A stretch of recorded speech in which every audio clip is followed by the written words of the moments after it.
Good evening, ladies and gentlemen, and welcome to the council meeting for January 22nd, 2018. Our clerk tonight is Ms. Sheila Gurry, and the deputy clerk will be standing in for a few minutes while we get the meeting underway.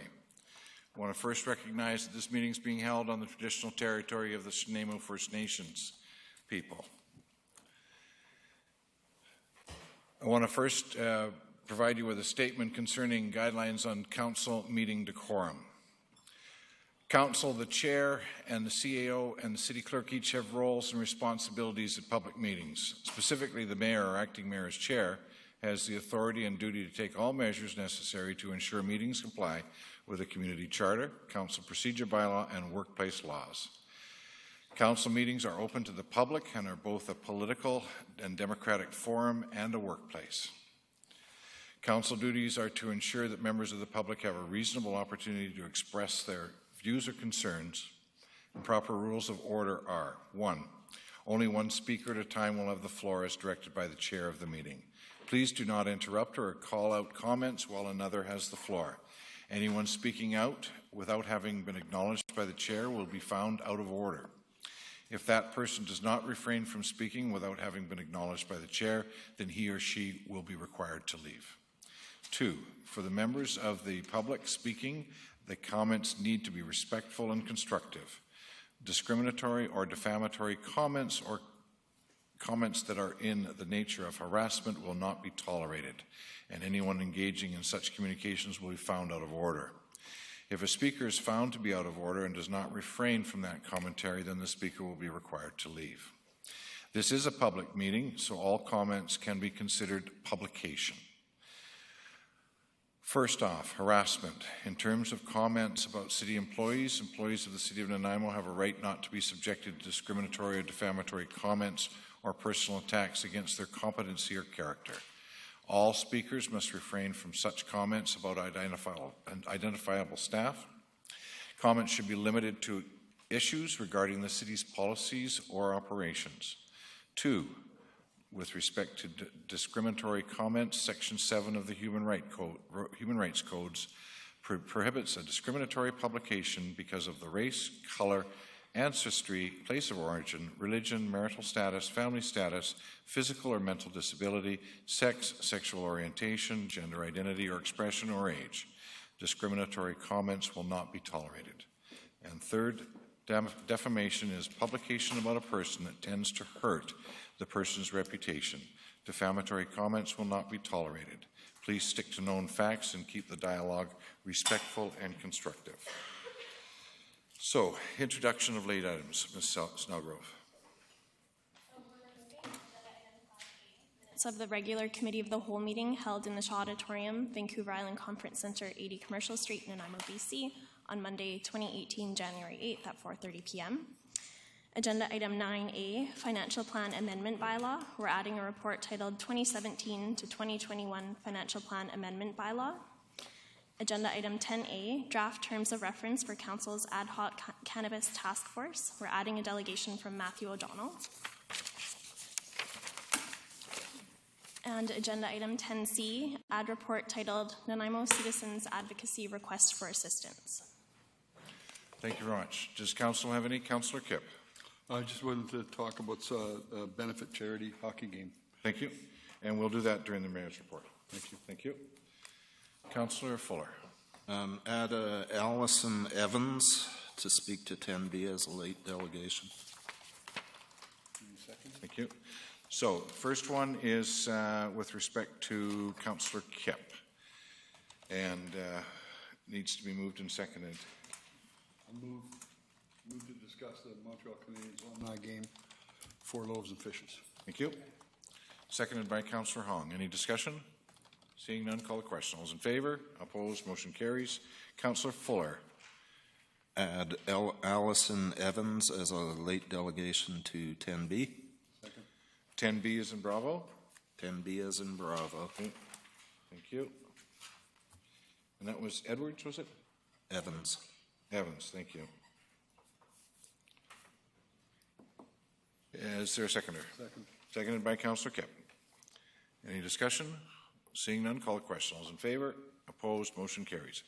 Can we now have a motion to move the minutes as amended? The agenda as amended? Agenda, pardon me. So moved. Thank you. Moved by Councillor Kipp and seconded by Councillor Hong. All those in favor? Opposed? Motion carries. So we are now in adoption of the agenda. We've done that. Presentations. There are no minutes. Presentations. Michael Lowry, Communications Manager for the Western Canada Marine Response Corporation. Mr. Lowry, you'll have up to 10 minutes. Welcome. Thank you. Thank you, Mayor and Council, for receiving me today.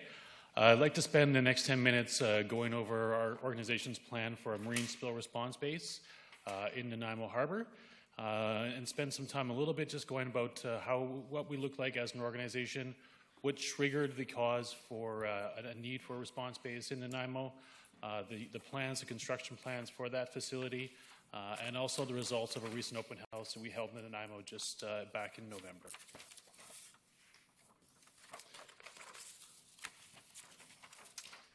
So first up, we are an organization that is overseen by Transport Canada. We receive our mandate from Transport Canada, and we demonstrate to them on a 3-year cycle that we can meet those requirements. The map that you see above you is a map of our response timelines for Transport Canada. We have a 6-hour response window within the Port of Vancouver, and within the Nanaimo area in red, we have a 18 to 72-hour maximum response window as designated by Transport Canada. So those are the current standards as we see them today, and I'll go into what the new standards will be with the new response base. Right now, we have a mandate to protect the entire coast of BC, all 27,000 kilometers. The map that you're looking at here is where we currently have our assets. So we do have a warehouse base in Vancouver, in Burnaby. Then for Vancouver Island, we have a warehouse in Duncan. And then for the North Coast, we have a base up in Prince Rupert. The orange dots are where we have equipment caches and vessels. So we do have vessels currently stationed in Nanaimo. We don't actually have a physical base currently in Nanaimo. That base is in Duncan. The funding for our organization is laid out also in Transport Canada. So vessels over 400 gross tons that are calling on Canadian ports must have a membership with a response organization who will respond to spills on their behalf. We also have requirements from oil handling facilities. So any facility that is there's oil being shipped over a dock from land to sea, they must also pay into the organization. They pay something called a bulk oil cargo fee. And so those are your large facilities like Trans Mountain, but also smaller facilities like fuel docks or even fishing lodges will fall under that oil handling facility. We also have something called subscribers, and those are organizations which are not required by law to become members, but they see it as a good business practice. So one good example of that is Harbour Air. So they don't fall under Transport Canada, but they see it as good business practice because they have fuel on their planes. The next couple of slides are just an illustration of the kind of equipment that we have in our inventory and that would be stationed here in Nanaimo. These are what we call skimming vessels. So you'll see that both those vessels, and they're almost identical except in size, have boom arms on either side. So when they're in nose mode, that's the skimming mode, and they will drive right into a slick, and they have skimmers on board the vessel that will pick up the oil. When those boom arms are on the deck, they are rapid response boats, and they go about 26, 27 knots. We also have a large array of landing craft for beach response, shoreline response. And this is your typical maneuver for a spill. This is the spill out in English Bay from 2 years ago. This was a bunker spill, and so you're looking at containment sweep, which is a classic maneuver. We rely exclusively on mechanical recovery, and we're using two vessels to pull a boom through the water. The product will collect at the U shape of that boom, and then we'll send a skimming vessel or one of our large skimming systems into that heavier part of the slick. This is a classic skimmer. This is a brush skimmer, which is very effective on heavy products. This particular one can do 150 tons per hour. The final slide in the equipment piece here, this is called a current buster. It's the sort of latest technology out of Norway, and really the innovation here is how fast we can pull this system through the water. So typically when we're doing a sweep system, we're going 0.5, 0.6 knots. With this system, we can go about 10 times that speed. So the Trans Mountain Project. Earlier, I showed you a slide in terms of what our mandated response times are for Transport Canada. The Trans Mountain Project has proposed significantly reduced response times for the coast. So in the Port of Vancouver, instead of a maximum 6-hour response, the proposal is for a maximum 2-hour response. And then in that entire southern shipping lane, where at some points we're looking at 18, 72 hours for a response, we're reducing that to a flat 6-hour response. So to meet those new requirements, we are going to have to build a series of new bases along the coast. So in Vancouver, we'll be building an on-water response base that will be staffed 24/7. So right now we have crew that are on call 24/7, but they're not actually at the vessels 24/7. So the base in Vancouver will be 24/7. We'll also be adding a base on the Fraser River. And then over onto the island, that base I talked about in Duncan, the staff from that base will be moved up to Nanaimo, and then the Nanaimo base will be the hub for all of Vancouver Island. And I'll show you some renderings of what that's going to look like. Then over on the west side, we're having a combination base between Port Alberni and Ucluelet. Down at the southern part of the island, we'll have a base at Beecher Bay. There'll be some offshore capacity in Victoria at Ogden Point, and then another 24/7 base in Sydney. So in terms of what that growth looks like, right now we have a full-time contingent of 80 personnel. We'll be adding another 120 as part of these enhancements, bringing us to a total of 200 personnel for the entire coast, the majority of them stationed down in the southern coast. In terms of vessels, we'll be doubling the fleet from 40 that we have today, adding another 40, and that will bring us up to 80 vessels total. In terms of bases, we're going from 3 today to 9 total. So here's what we're looking at for the Nanaimo base. It will be on Nanaimo Port property, so our lease is with the Nanaimo Port. We'll be looking at a contingent of 34, 35 full-time staff based out of that facility. We'll be looking at one new coastal response vessel, which is suitable for open ocean response, one of those larger skimming vessels I talked about, a number of smaller boom skiffs or mini barges, and then one large response barge will be stationed at that location. So in the bottom left there, you can see a rendering of what the base will look like. We've got a total of about 80,000 square feet for laydown space and office warehouse space. It'll also be the main training center for Vancouver Island, so there'll be corporate staff, training staff, and laydown space at that location. And then here's a view of the moorage for that particular facility.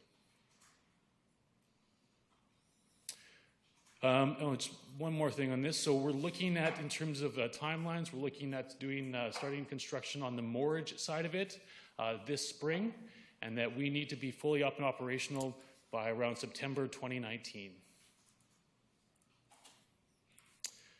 So last November, I mentioned we had an open house. We had about 80 people that signed up. We had about 100 people that came through the door. Primarily, there were attendees from Nanaimo, but we did have people from Port Alberni, Victoria, Gabriel Island, and Mudge Island. And we did have some news coverage for that particular event. So in terms of feedback, so most respondents thought that the selected location was excellent and that construction of the new base would have positive effects for Nanaimo. The stakeholders did not seem overly concerned about impacts of the base construction, so that's just during the construction period on the community. And the hope was that we would be using local suppliers and workforce as much as possible in the construction of the base. In terms of impacts on the community, the majority of respondents said that the economic benefits from the new base, such as jobs and the need for more local supplies, would have the largest positive impact. They thought that the enhanced ability to respond to spills was the next most stated positive impact. There were a number of people that shared that they thought that the new base would put Nanaimo on the map as a vital municipality on the island. And others felt that the new base would increase community awareness of spill response and environmental protection.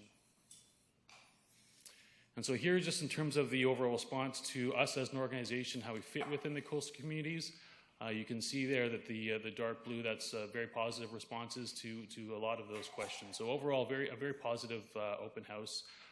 And a lot of people that maybe didn't know as much about spill response going into the session came out with a fuller understanding of what we do and what the base would be bringing to Nanaimo. So that's it for the presentation. I'm happy to take some questions on us as an organization or the base in particular. Thank you. Councillor Armstrong.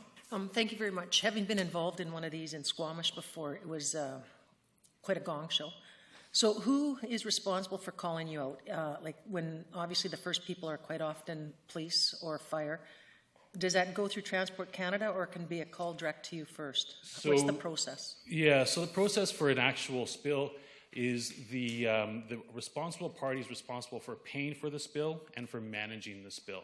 So they have an obligation to call us. Now, if they don't do that, there's a safety net there through the form of the Canadian Coast Guard. So the Coast Guard is the lead federal agency. So if the responsible party is dropping the ball, if they're not doing a good job, Coast Guard has the authority to step in and take control of the operation. Okay, thank you. Yeah. Thank you. Councillor Thorpe. Thank you, Chair, through you. Thank you, Mr. Lowry. Appreciate the information. I wasn't able to get to your open house, so good information to have. A couple of questions. First of all, the timeline for the project for the base. Is it going ahead regardless, or is it contingent to some extent on the Trans Mountain pipeline? Yeah, so it's obviously a very good question. The timelines that Trans Mountain is under, in terms of their permitting process, they don't impact us. So delays in their permitting don't affect our permitting.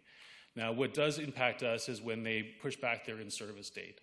So we've seen them push back 9 months and then most recently 12 months. So we are pushing back capital purchases as much as possible in those situations. But we have an obligation through the National Energy Board for all of our assets to be in place 9 months prior to their in-service date. So right now, their newest in-service date is December 2020. So we need to be all up operational in March of 2020. Okay, thank you. And if I may follow up, my understanding is you would be geared primarily towards large spills, freighters, and so on. But would you be able to respond to smaller private craft spills? Yes, so we get called out about 20 times a year, and I'd say the vast majority of those are small spills. And usually when I say small spill, that's typically a spill that we're not on scene for longer than a day.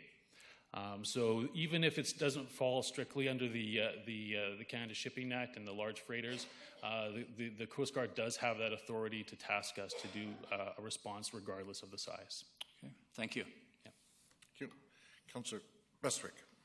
Thank you. Thank you very much, Mr. Lowry. Very impressive.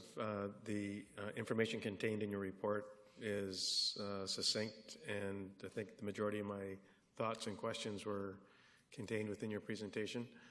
I look forward to when you start the construction. That will be, I think, a very important step. Mm-hmm. And do you have a break ground date in mind? Well, the first piece that's going to go in is the moorage side. I don't think we'll be breaking ground on the base side until possibly 2019, but in terms of moorage and pilings, we are expecting that to happen this spring. Terrific. Thank you very much. Thank you. Councillor Hong. Thank you, Mr. Lowry, for your presentation. It's great information. I think every organization that we can get on the water for a quick response is key for the environment and for the people using the waterways. The question I have is, we have an emergency service for helping boaters and rescuing boaters, but again, those are on call.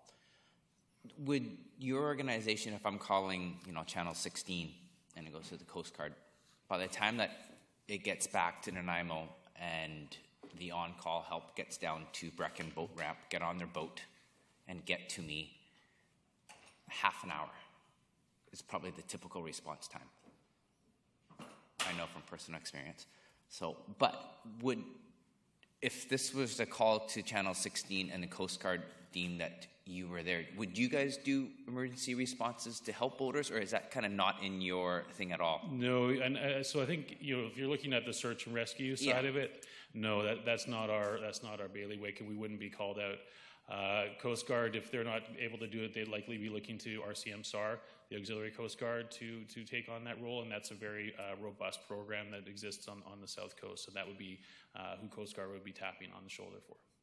Okay, great, because that was just a question if you're under the mandate of the Coast Guard, because we don't actually have a Coast Guard in Nanaimo, so having a quicker response. I remember the hovercraft came from Richmond, so having something closer I thought would be a great thing. But good to know, thank you. Thank you. Councillor Kipp. Thank you very much. A long way from Burrard cleaning. Yeah. It has been. So one thing I want to just, if there's a vessel in distress and their vessel is nearby, they would have to attend. By Channel 16, Mayday or Pan, they're going to be capable to respond if they're out in the water. They can't give up what they're doing, but they could be there if they, in the event of it. When you talk about spills now, we can have a land-based spill emanating from the land and going into the water, or we can have a water-based spill that can impact estuary water-based land. I've always seen confusion between there's always, you own the fuel, you own the mess. If you own the fire, you own the fuel, you own the fire. So you own that, but some companies aren't capable. I know when we load gas in town here all the time, they put up a boom, but lots of bilges still get pumped. Do you see a problem with command structure between an on-land spill emanating on land and going into the water? Yeah, I mean, there's certainly a gray area there in terms of which federal agency would ultimately run that spill or call the shots, or whether it would be a provincial agency, in that case probably the Ministry of Environment. But that said, the largest spill we've ever cleaned up was such a spill. It was in Burnaby at Inlet Drive, where there's a backhoe that hit a pipeline, and about 100 tons of synthetic bitumen. Kinder Morgan. Yeah, their pipeline. Yeah, went through the storm drains and into the inlet. So we have seen that happen before. I don't think it hampered the response. I think there's a period of time where they need to sort of suss out who's gonna be on first, we'll say. But we have seen a dramatic increase in terms of the cooperation between the marine side and the land side after the English Bay spill. One of the recommendations that came out of the Butler report, which looked into that spill, asked for a integrated response plan, and that has now been completed. And the Coast Guard owns that plan, and that really does clarify the roles and responsibilities. So we're starting to see that being exercised on a more regular basis. Follow up on that. So Coast Guard's using ICS? Yes, they are now. Yes. Oh. Yeah. So we've been using ICS for a number of years, and Coast Guard took a step in that direction, a very strong step in that direction with the Zelinsky incident, which was 3 or 4 years ago, where they were tapping the World War II vessel to remove the fuel. And so that was their first attempt at using ICS, and since then they've brought it on board across the country. So they are fully embracing ICS. Perfect. Thank you very much. Appreciate that. Thank you very much. We really appreciate your report, and thank you very much. Good evening to you. The next item is the Mayor's report. I'm going to turn the Mayor's report over to Councillor Kipp, who's got a special announcement on a major fundraising event coming up. Yes, thank you, Your Worship and Council. I just want to make people aware that the Montreal Canadiens alumni is playing a charity hockey game on Sunday, February 18th, 2018. At the Frank Crane Arena. The fundraiser is for Nanaimo Loaves and Fishes, and there's a number of tickets available, and there is, of course, signing and autographs from the old Montreal Canadiens. I know there's a lot of Canadiens fans in Nanaimo, and I hope that they can come out. And as the Mayor said a couple weeks ago, we've got to do these type of things to put the bums in the seats in our arenas and get some things happening in our facilities. And this is an important one, not only for those who are excited about Montreal Canadian hockey team, but for Loaves and Fishes. So tickets are available. You can contact Loaves and Fishes at Nanaimo, loavesandfishes.org. And the game is on Sunday, February 18th. It's a 12:45 doors open, and the game starts at 1:45. And there's a number of players coming from the Montreal Canadiens. Their coach is going to be Steve Shutt, and I think David Gogo is one of the acting coaches too, so there'll be a number of people there, and I think something to look forward to and support Loaves and Fishes. So thank you. Thank you very much, Councillor Kipp. So the next item under administration is 8A, 2018 Association of Vancouver Island and Coastal Community Resolutions. I see it's to be introduced by Ms. Gurry. Is somebody else going to be doing it? Ms. Snellgrove? Yes, so this report is for council to identify resolution topics for submission to the AVICC annual general meeting, April 13th to 15th. And once we have your topics or resolutions, we'll bring them back to council on February 5th for confirmation of wording. Thank you very much. Is there a mover for the recommendation? Moved by Councillor Hong, seconded by Councillor Thorpe. Sorry, Mayor McKay, if council has any suggestions for wording, we take them now. Councillor Fuller. Something that's bothered me quite a lot, and well, actually, since this council started, is the lack of ramifications for breach of confidentiality.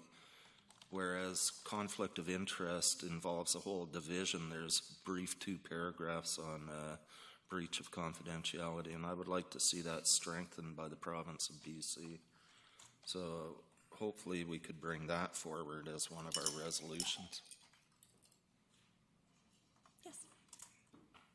Thank you. I think you'll find that if you go back to 2013-14, Nanaimo did make such a proposal to AVICC. So we may be able to go back to the old resolution. Councillor Brennan. Thank you, Your Worship. I made, and this council supported it, a motion to send a resolution to UBCM with regard to the 4-year term. And my understanding of how it was handled at UBCM was that because it had only been fairly recently implemented, that they recommended that the body not deal with that motion at the time. My understanding was that it automatically went back to the AVICC.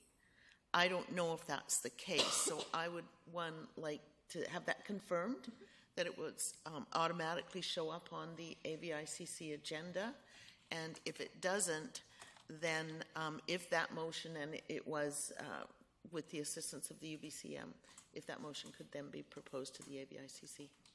Thank you, Your Worship. Okay. Ms. Samra.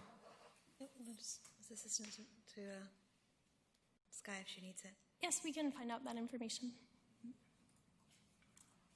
Councillor Beswick. Thank you. As it relates to the 2 motions, that's fine. If there's no recommendations coming forward tonight, other than what's been discussed, what is the last date for you to receive possibilities from council in order to get back to this table? When? So because the council meeting is on February 5th, the Monday, it would be the Friday at 11 a.m. before that to make it onto the addendum. So February the 2nd by noon February would be 2nd. the sort of the, okay. 11 a.m., yes. Okay, thank you very much. Your Worship, if we're able to get those sooner, if you want to have input from the community on the proposed language and have it posted, it would be better to have it on the Monday. So as soon as possible. Thank you. Councillor Hong. Thank you. I'd like to get some wording that bans the retail sales of pets in pet stores. About that. Thank you. Thank you. Seeing nothing further, call the question. All those in favor? Opposed? Motion carries. Next one, under 8B, 2018 appointments to the Vancouver Island Regional Library Board of Directors. Ms. Snellgrove. Yes, so this is to appoint 1 trustee and 1 alternate to the Vancouver Island Regional Library Board of Directors for 2018. Thank you. Is there a motion to appoint a trustee or nominate a trustee? Councillor Brennan. Well, the very first meeting of the Vancouver Island Regional Library was Saturday. So in the absence of any direction from this body. I nominate Councillor Brennan. Thank you. Councillor Beswick is alternate. Okay, so there's a motion on the floor to nominate Councillor Brennan as the appointee. And seconded by Councillor Armstrong. And I thought I heard a friendly amendment. And Councillor Bestwick as well. Thank you very much, but I would like to nominate Councillor Hong to be the alternate. So you're not prepared to let your name stand? No, thank you. Okay. And you'd like to nominate Councillor Hong? Yes. Okay, and the mover and the seconder? It's fine with the mover and seconder? Okay, so the motion that would be on the floor then would be that Councillor Brennan be appointed and that Councillor Hong be the alternate. Very good. Any discussion? Seeing none, call the question. All those in favor? Opposed? Motion carries. Next one is council appointments to the Public Works and Engineering Committee, to be introduced by Ms. Snellgrove. Yes, so Councillor Yoakum has indicated he'd like to step down from this committee, and I understand that Councillor Kit may wish to step up. Actually, because of the situation currently for me, I find that it's a bit of a conflict for me for time, so I wouldn't be able to. And I understand Councillor Brennan was the deputy, and that she would be happy to move into that position, and I'm happy to forego that. So it's been moved and seconded that Councillor Brennan be appointed as the chair of the Public Works Committee, Public Works and Engineering Committee. Any discussion? Councillor Hong. Sorry, can I nominate Councillor Armstrong for the alternate? As the alternate. Okay. So that would be a friendly. There's a motion on the floor. She made that motion. Yeah, for me it'd be a friendly. Okay. Very good. Thank you. Call the question. All those in favor? Opposed? Motion carries. Next one, 2017 to 2021 Financial Plan Amendment Bylaw, to be introduced by Mr. Mema, Chief Financial Officer. Mr. Mema, good evening. Good evening. Thank you, Your Worship. Just to be clear, because of questions that I've been fielding today, this is an amendment to the 2017-2021 Financial Plan. It's not an amendment to the financial plan that you adopted last week. As we are closing the books, you will have another, I think, final amendment of the 2017 to 2021 financial plan. What you have in front of you is a collection of a number of amendments that happened during the year that we are now consolidating and making the change to the financial plan. So we are asking that you give this amendment bylaw the 3 readings. Thank you. Thank you very much. Councillor Hong. Thank you. Just a question with regards to the economic development study, the amount of $100,000. Can you refresh my memory on what that was going to be for? Or did we do that? Or?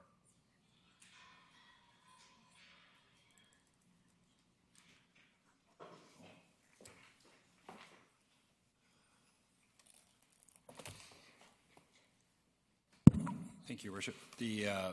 The work plan that's being currently developed for economic development is underway.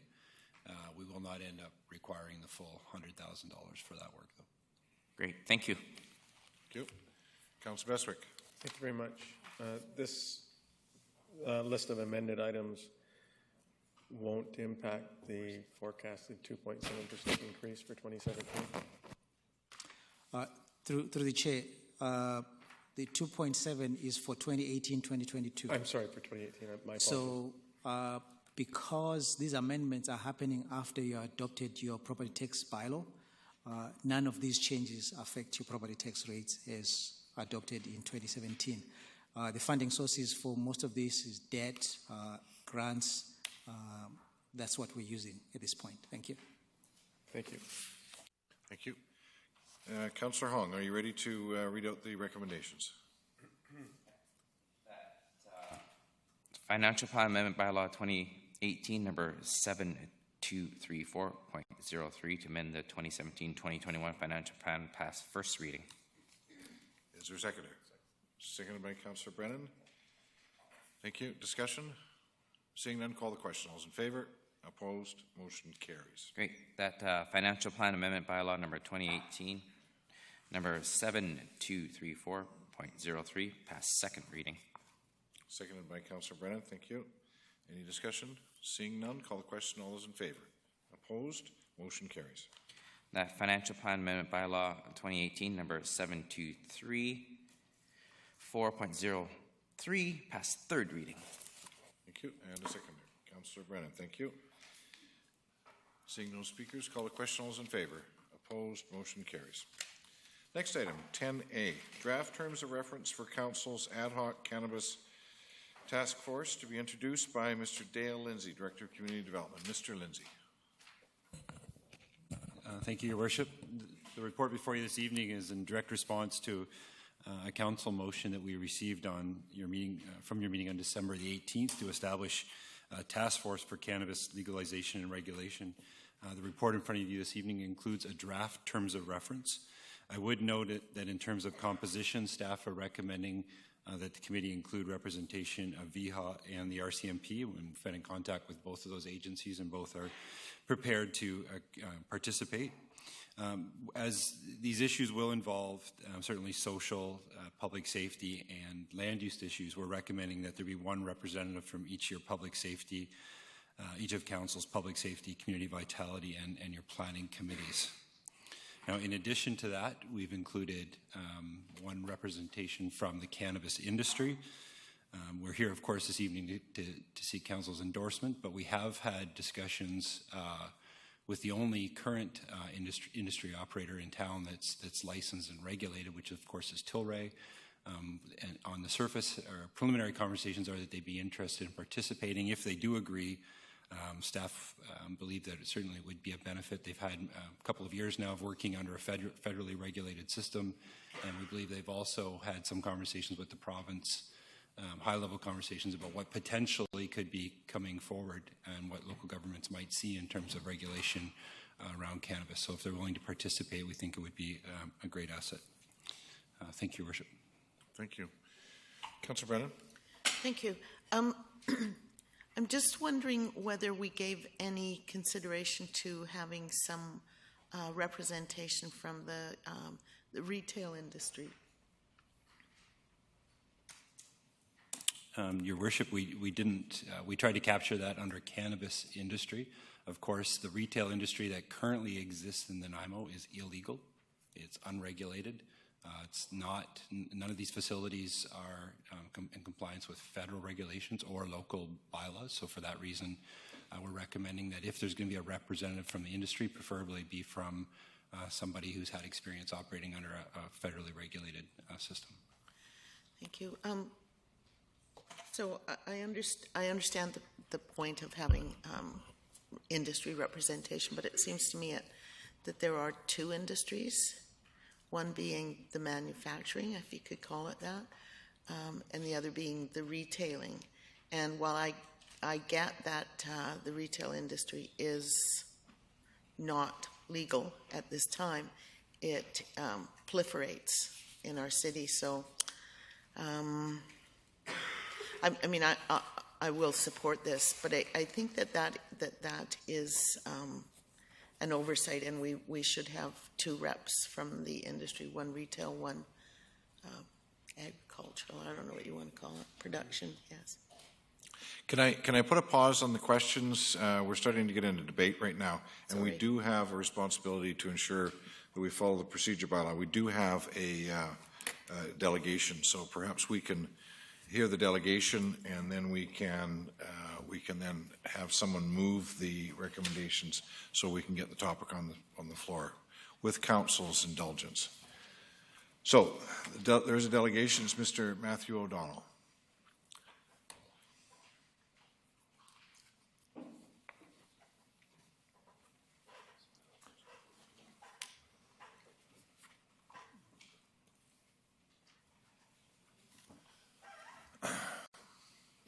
Good evening. Excuse me. My name is Matthew O'Donnell. I reside here in Nanaimo, British Columbia. Overall, I'm here to speak in support of city staff's recommendation to endorse the proposed terms of reference for council's ad hoc cannabis task force, with one important friendly suggestion and also a little bit of comment on this revelation about focusing on Tilray's involvement with this task force while not really paying attention to the private retail, the dispensaries essentially. So just with my suggestion for starters, according to the proposed task force, Terms of reference found in tonight's agenda. Memberships to the task force will consist of 1 member of council to chair the task force, 1 alternate member of council to attend in the absence of the chair, 1 member of representative of VHA, 1 representative of the RCMP, 1 representative from the Public Safety Committee, 1 representative from the Planning and Development Committee, 1 representative from the Community Vitality Committee, and 1 representative from the cannabis industry. I would like to respectfully ask that Council consider adding 2 additional seats onto this task force for an additional representative from the cannabis industry to be included, as well as a member of the community at large. Nanaimo is in a unique position where there are currently over 20 cannabis dispensaries operating within our city limits, providing over 200 part-time and full-time jobs here in Nanaimo. With a population of approximately 90,000 here in Nanaimo, we actually have the most amount of dispensaries per capita than any other city in Canada. Although one of the stated purposes of the task force will be to receive input from stakeholders, it may be beneficial to add an additional cannabis representative so that the task force has a thorough understanding of dispensaries and the true retail market that exists here in Nanaimo. Especially considering the amount of work that this task force will have to accomplish in the short period amount of time.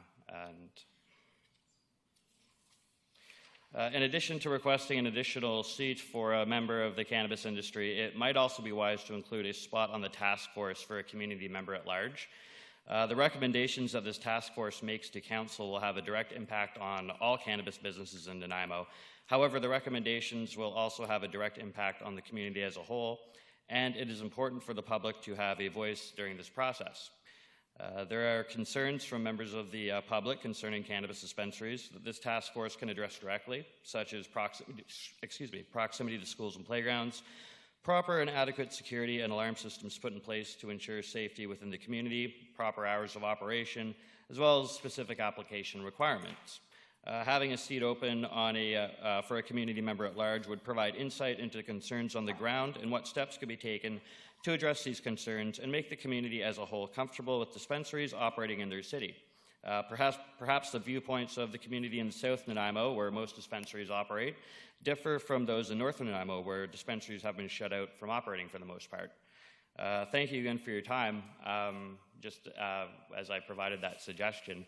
But once again, I strongly urge staff and council to consider the fact that right now there is a strong private retail business here in Nanaimo that employs hundreds of people here in Nanaimo. They are, if for example, if all the dispensaries disappeared tomorrow, that'd be 200 people out of work here in Nanaimo.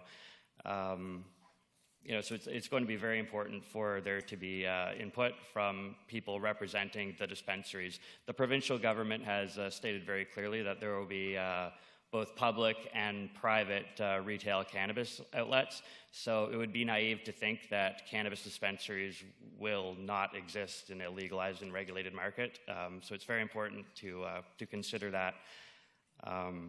Another point too, when you're talking about business licensing for retail operations, Tilray is actually, they're a Health Canada approved licensed supplier of cannabis. They don't have any retail operations or stores anywhere, let alone Nanaimo. So if they plan on operating one or opening up one, that's fine and dandy. But right now, there's about 20 that are in business, that are operating, and would like to actually be part of the business community if given the opportunity. And like I said, when you employ over 200 people just within this city, it's kind of important to listen to them, in my opinion.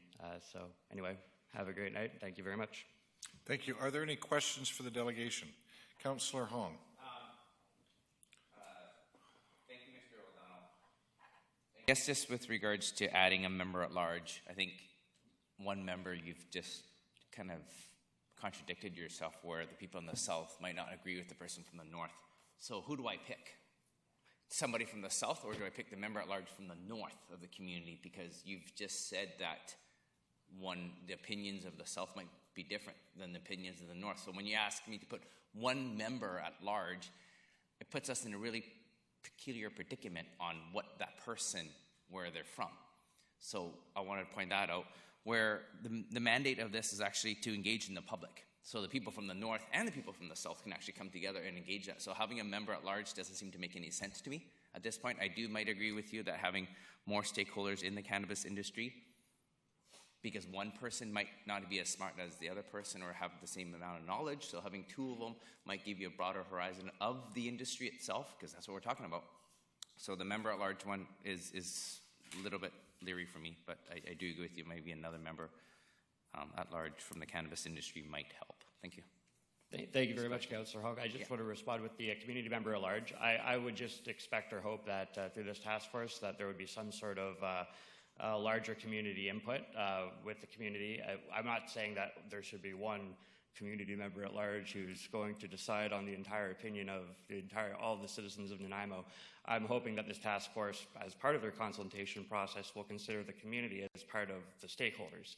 And through that, there'll be consultations with citizens in the north end and in the south end and everywhere in between. That's just my hope, though, so I'm sorry if my words got confused there. Yeah, because it does say that we will receive input from stakeholders, so I'm assuming that's going to be all of the public. So having a member at large, my opinion from exactly what you said, could be biased against it or for it, might not give the proper representation. So having industry leaders involved in this, I think, is better from what you agreed to. Thank you. Thanks. Thank you. Any other questions for the delegation? Seeing none, thank you very much. Have a pleasant evening, sir. Thank you. So, there was a speakers list with respect to the item itself. However, we need to, in order to get it on the floor, we need to have someone put forward some sort of a motion. I'd like to make a motion that we accept staff's recommendations, and I would propose that Councillor Kipp chair the task force, with Councillor Fuller being the alternate. Second. Thank you. Been moved by Councillor Armstrong, seconded by Councillor Thorpe. Councillor Hong, do you wish to speak to it? Thank you. I agree with that. I think Councillor Yoakum is the one that brought this task force, so I'm not sure if he wants any involvement in it. So do we really need to pick a chair and alternate at this point? Don't we just need to approve the terms of reference, if I'm not mistaken, from staff? Your Worship, we were seeking, because we'd like this committee to start their work as soon as possible, we were seeking direction this evening on both the terms of reference and a chair for the meeting, and a second chair. Okay, well then I'd like to make a friendly amendment that Councillor Kipp chair it and Councillor Yoakum be the alternate. Well, there is a motion on the floor. Okay. So you'd have to defeat that motion. Or make an amendment? Yeah. If Councillor Yoakum wants to be the alternate, I'd be more than happy to have him be the alternate. Okay, so perhaps we could just pick the chair today and then do the alternate another date? Yeah. Okay, so the recommendation is to pick a chair and an alternate chair. Staff will take the alternate away. Chair sufficient to start. Okay. Okay. So I'll make the amendment that Councillor Kipp chair the task force. Okay, great, thank you. So it's been moved and seconded, and it's been amended. All right. Councillor Brennan. I would move an amendment that there be an additional rep and that be a rep from the community at large. And I'll speak to it if there's a seconder for that. Is there a...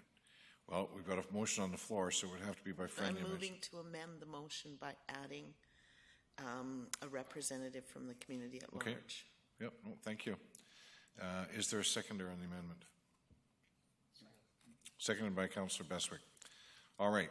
Okay, I'm speaking to that, and I am remembering the task force on liquor retail, I think it was, and liquor retail, I think Mr. Lindsay will remember. We had, it was subsequent to the Nielsen Welch, but we had a fairly large task force making recommendations to us, and there was at least 2 members at large. And I think in terms of this, it's wise to have the community involvement, and that's why I'm making that. It is consistent with past practice, and I think it's a good idea to bring in the community to help us make decisions and recommendations to council. Any other speakers with respect to the amendment? Councillor Beswick. I agree with adding, I don't know that there shouldn't be another addition and another amendment, but I heard 2 members from the cannabis industry, or add another member from the cannabis industry and a member at large. Certainly we're very well represented at the chair and the vice chair from education and experience. That was a joke, actually.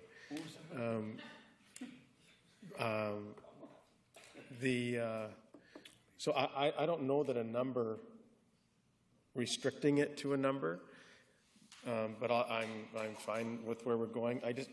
I don't. If we're going to vote, I do have a question of staff, but I don't know if I'm allowed to ask the question of staff right now, given the fact that we're voting on an amendment. Is it relative to the amendment? I'll come back. Okay, great, thank you. Anyone else to the amendment? Councillor Hong.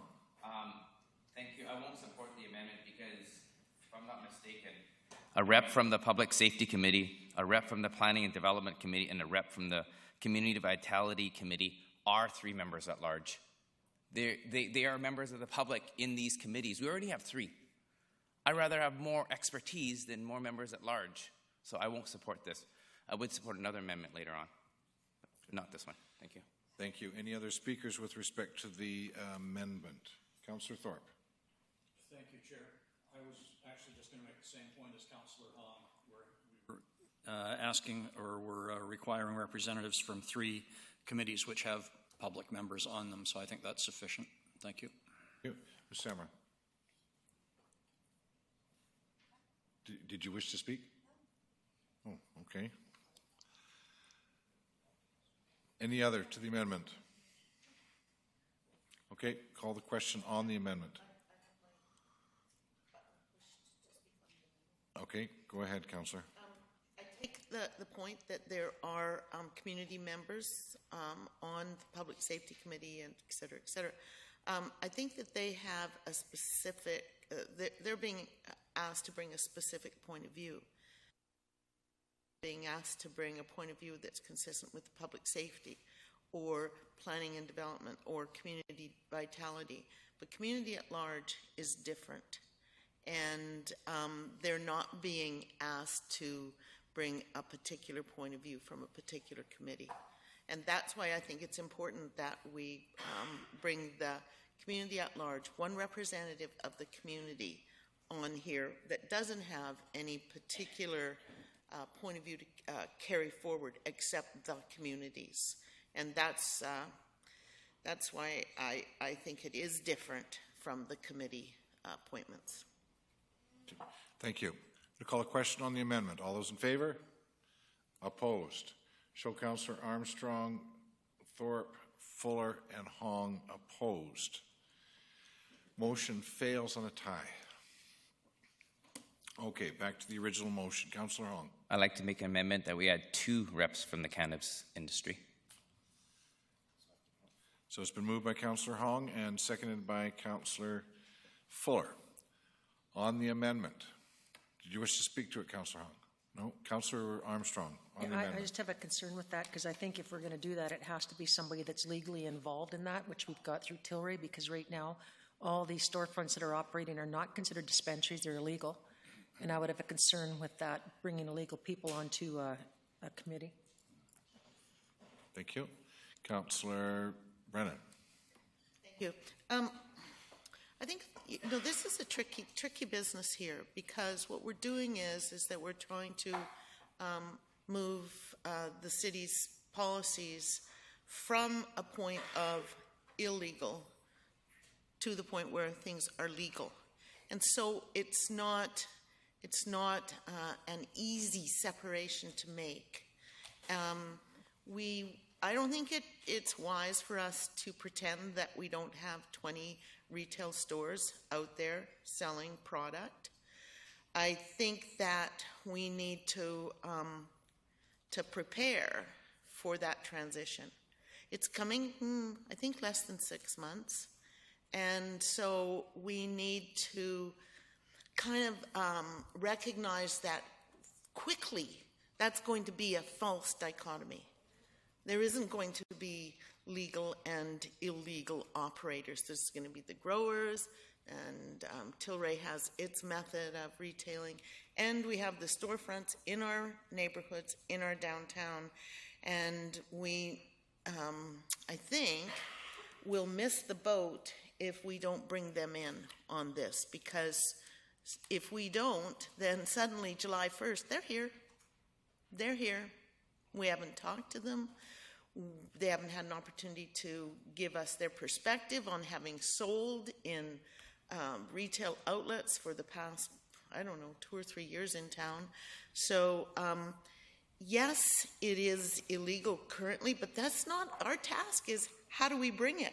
How do we move it from being illegal into the, the bright ray of light of legality? And we need to talk to them. This is who we'll be making rules for. So I think we really miss the boat if we don't bring in some representation from the retail industry and recognize that what we're doing is fashioning a world where their product is going to be legally sold. That's what this is all about. So we shouldn't ignore that. Thank you. Ms. Sammer, did you wish to provide some guidance? Yes, please. Thank you. I think both Mr. Lindsay and I will speak to this. We both met with Cam Miller, the officer in charge of the RCMP, when we were putting together this report, and had a conversation about their perspective on the composition of a staff task force. And I think that Councillor Brennan makes a really good point. It's critically important that we hear from the retail industry, but there's a difference between the city having people from the retail sector which are operating unlawfully at this point in time, sitting on a task force and meeting with them collectively in a room and hearing their perspective. I think that we can achieve both outcomes, and the best interest of the city is that we have lawful representatives from the industry, but we make every effort to meet with all vendors and employers and employees from those sectors because they do have valuable information to share. So from that perspective, I think I support staff's recommendation that it be from the lawful industry, but we can certainly schedule specific sessions and invite written submissions from these vendors, because we do need to hear that. I think the other point that Mr. Lindsay was going to make was about the decisions at the provincial level. And your worship, this relates back to the fact that, yes, we are under this, it's kind of this interesting situation. We're under this time crunch. We know that something's coming likely this summer, but we still don't know the full regulatory scheme that we're operating under. The province has started to hint, as you heard this evening, that both private and public storefronts will play a role, but we don't have all the details. So there's lots of questions that remain around that, including the numbers and what is the ratio and how many for each municipality. It's starting to sound very similar to how we regulate liquor and liquor distribution. And of course, the province plays a heavy role. So a lot of the questions I think that were raised this evening about we need to solve are actually a lot of questions that the province needs to tell us those answers about. How many stores are we going to have in town? And you know, in other provinces, they've taken other approaches, but the entire province of Ontario is starting off talking about they're going to have 40 stores for the entire province. So, but we don't yet have a sense of how that's going to play out here in BC, and that's one of those things we'll be looking forward to. We've been promised by the province that we'd see something early in 2018 with more details, and we're hopeful that we get that soon. Thank you. Councillor Bestwick. Thank you very much. The majority of subject matter that Mr. Lindsay just articulated is some of the things that I wanted to mention. This is a liquor control licensing branch model that will be private and public, and there's assuredly going to be, for the licensed premises, there's going to be a handbook, rules and regulations, guidelines, how to order, the clearinghouse of ordering, et cetera, et cetera. All those things will come from the will come from the province, a higher body than ours. I suspect that the task force that we would establish, and I have one question about how long we intend or anticipate that the task force would be formed for, once all the information that you just indicated needs to come forward from a higher regulatory body than the city, that we would originally or initially the ad hoc committee would be discussing zoning, land use regulation, locations, perhaps square footages, security measures, distance between, as you alluded. So I think as long as it's open-ended enough, that this is open-ended enough that we can add specific members that might come with a particular set of education or academia or experience or whatever that's needed to make the best and the most wholesome decisions and as broad a decisions as possible, then kind of leave it open to that. So I'm quite comfortable if they add a couple of members from the cannabis industry. I'm quite comfortable if we add a member from the community at large.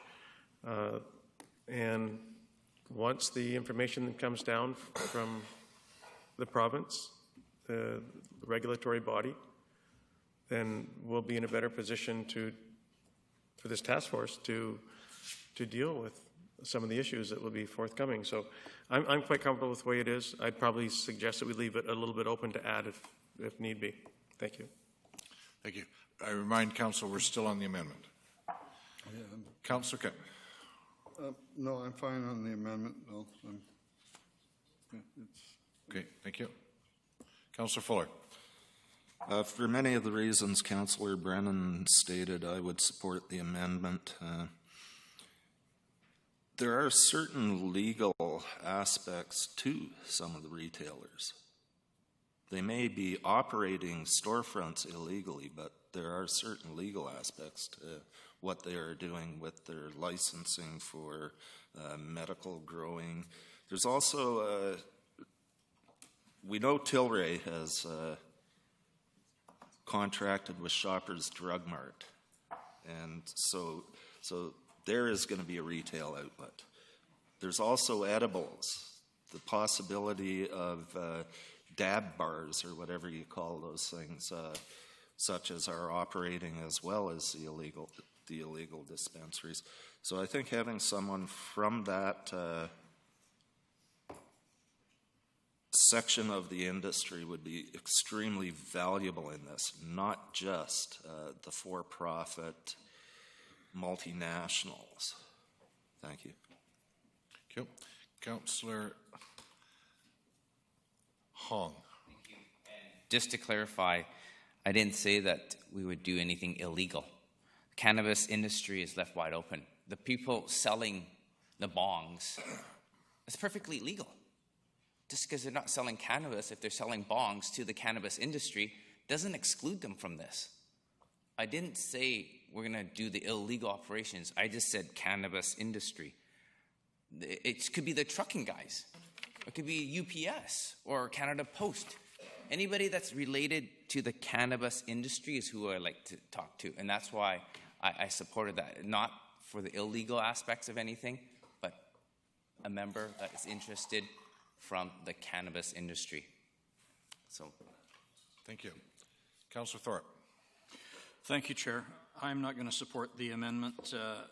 I think that Mr. Lindsay and Ms. Samra made some cogent comments, and I appreciate that there will be consultation.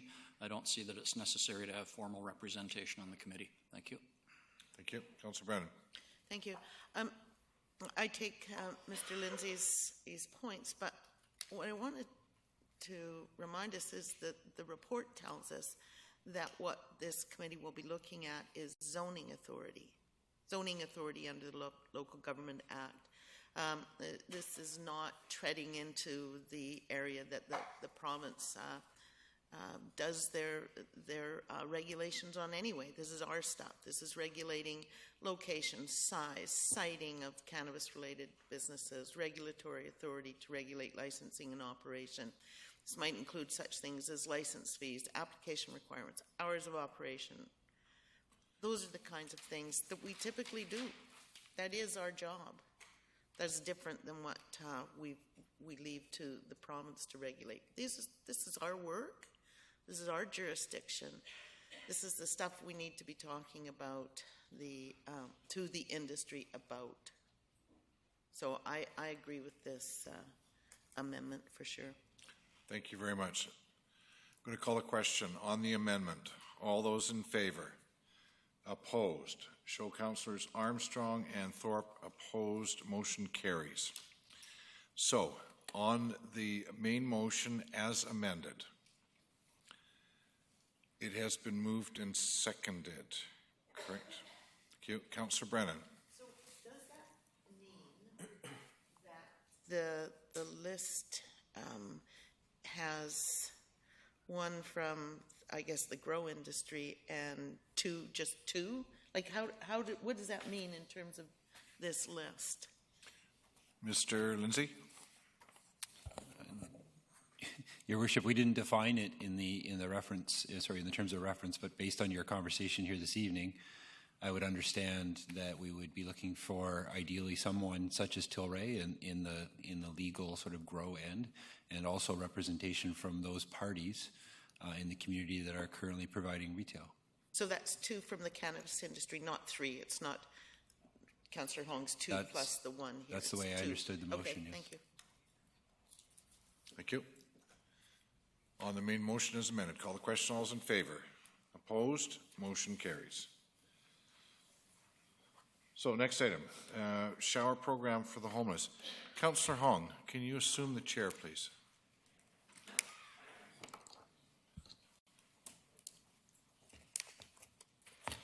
You'll have to forgive me. I am under the weather, and I'll be turning the meeting over to Councillor Hong.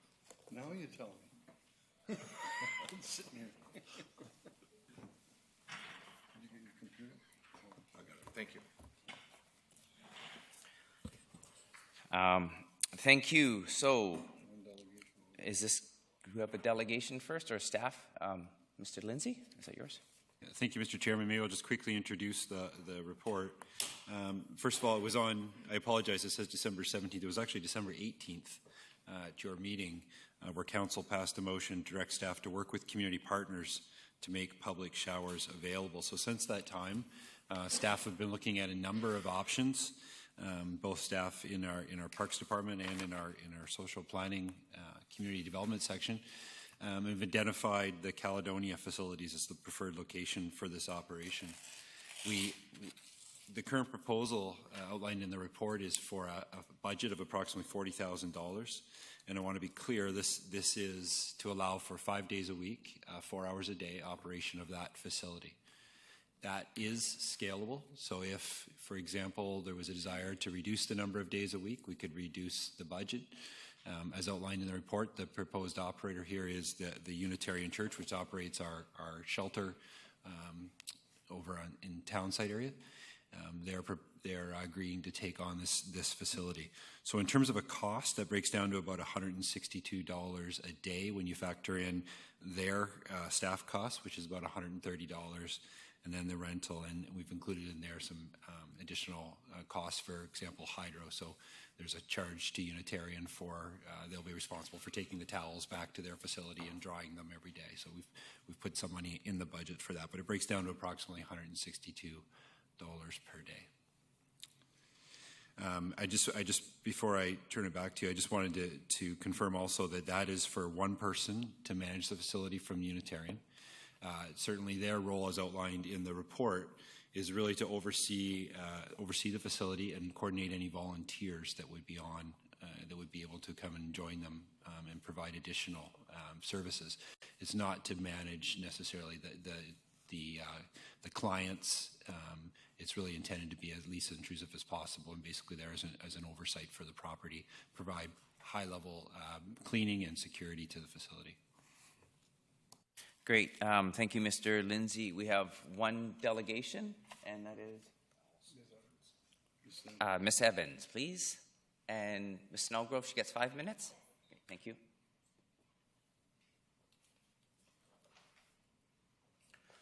Welcome, Ms. Evans.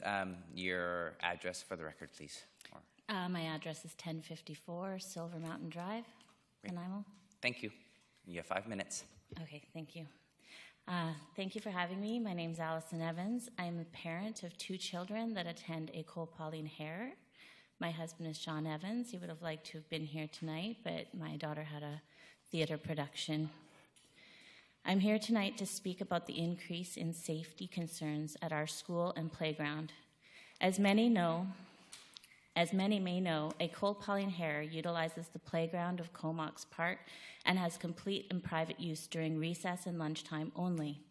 All other hours, the park can be used and accessed by anyone.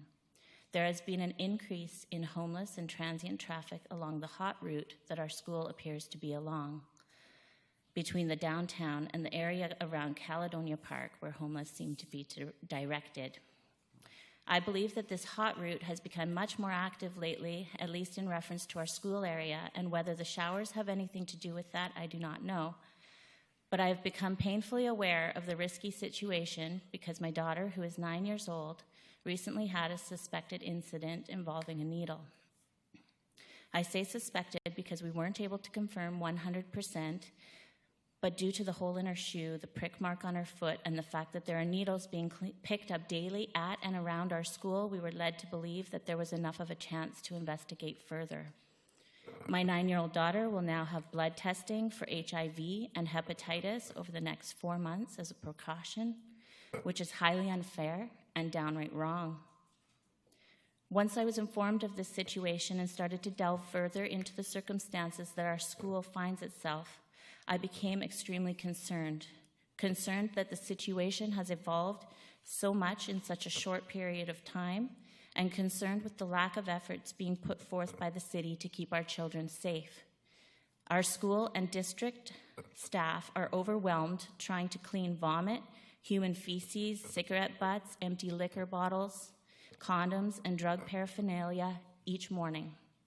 They then proceed to monitor the area multiple times during school hours, which of course takes away much needed time they would usually devote to teaching and shaping the students. We are so lucky to have an amazing staff that have been going above and beyond their job requirements in an effort to keep children safe. Since this incident, I must also commend the school district for implementing night security, which has seemed to alleviate to some degree the amount of people on the actual school property. I do not believe that this situation is something the school district will pay for on an ongoing or permanent basis, and this is also only being done on school property and not the surrounding areas used by students.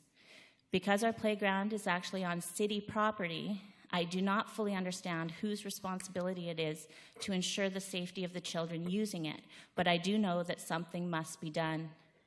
It has come to my attention that the downtown Old City Quarter has approved funding from the city for nighttime security. If this is true, is it possible to extend that to our city-owned playground portion of the property? The Scout Hut is also an area that is easily accessible to children, although they are not technically allowed to go there during the time they are monitored by staff. There is plenty of opportunity for them to approach the area, which is filled with countless unsanitary and unsafe items that almost at any given point in time. As soon as it is cleaned, there is very little time before it is littered again, like daily, multiple times. My children also attend summer swim club with the Nanaimo White Rapids at the outdoor kin pool, which is of concern because of the proximity of the park and area used by around 200 children starting daily in May. This park has direct access at several points through pathways and open spots that have no fencing. I'm here tonight to ask that while you are making arrangements to help our homeless community, that you do not overlook the need to acknowledge the ramifications of such on the surrounding community, especially that of children who have not even had the chance to make many choices in their short lives, let alone the choices that would bring them in harm's way. My daughter has had nightmares, among other things, because of this incident. She also had a complete meltdown in the bathroom at Cliff McNabb Arena when she saw the needle box in there. There are consequences to inaction. I do feel that the showers, along with many other initiatives to assist the homeless, are important to this community to give some dignity back to those who use them. I only ask that as City Council members, you think of a way to do so and also keep our children from being involved any more than necessary.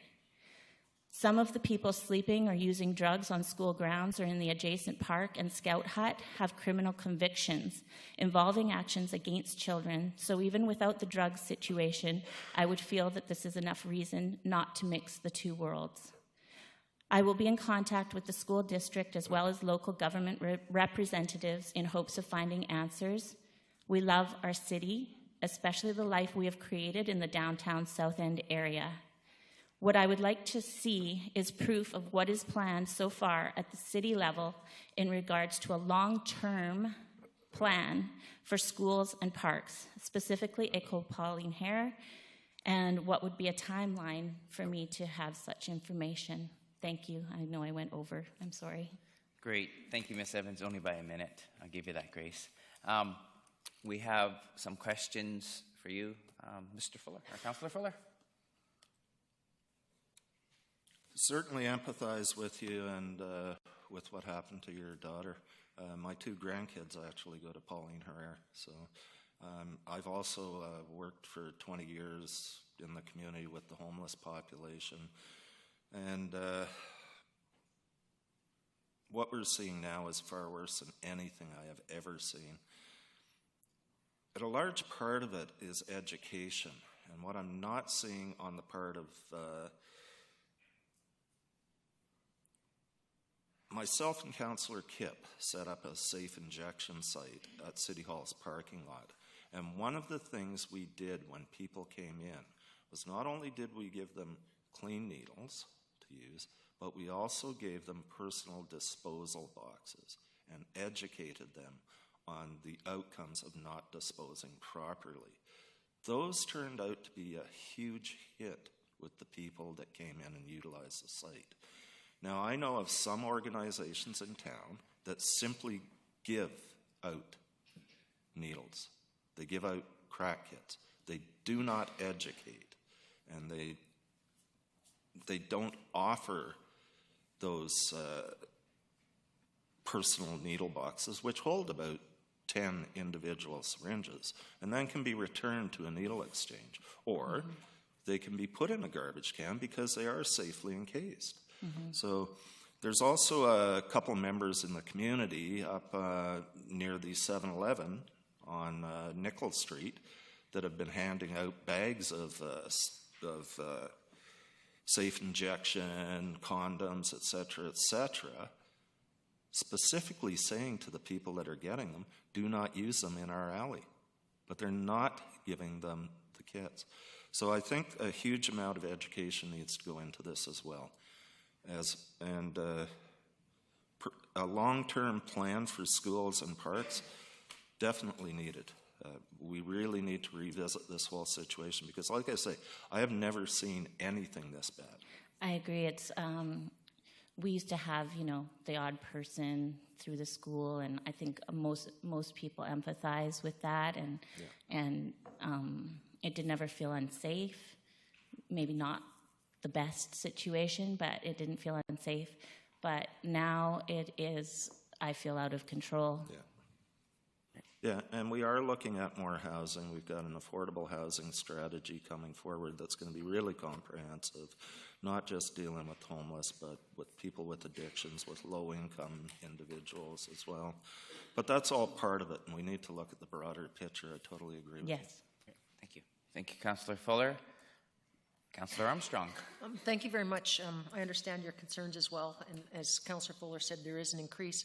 However, I'm not convinced that all the increase are addicts. My understanding from talking to many of the security guards, there's a lot of homeless that are working jobs, and that's a needed fact for them when they can get their showers and they can go on to their jobs. I'm not opposed to the showers whatsoever. Yeah. I just feel like that there needs to be some sort of action to keep them off of school grounds.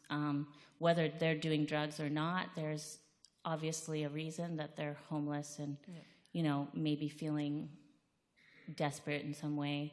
And I don't think there's a place for that to mix with school. And I'm not opposed to the showers at all. I think that's a great plan. I just think you need to figure out a way to make that work alongside with keeping children safe.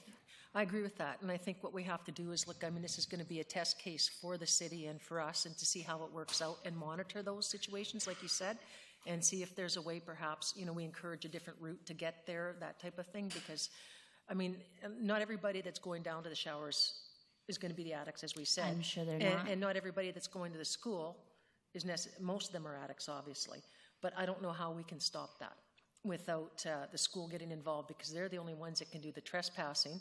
You know, it has to be a school person that does that. It can't be any one of us at the table. So I think there needs to be more talks with the school as well. It's no longer a hypothetical idea that children are touching needles, finding It's been happening needles. for years. We've been hearing about it so much more frequently now, though, and not to mention the fact, like I said, you know, there are people that are criminally not allowed near children, and there's nothing to stop them from being there.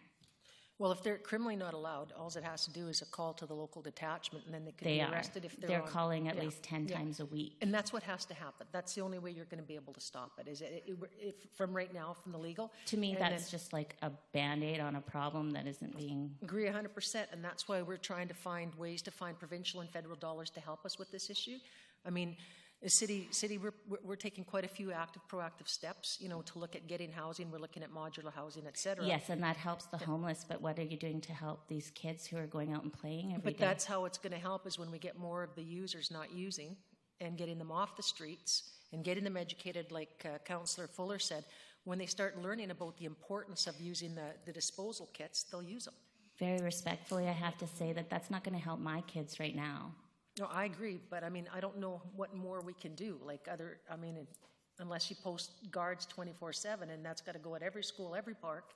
How do we stop that? Do you have any ideas for us?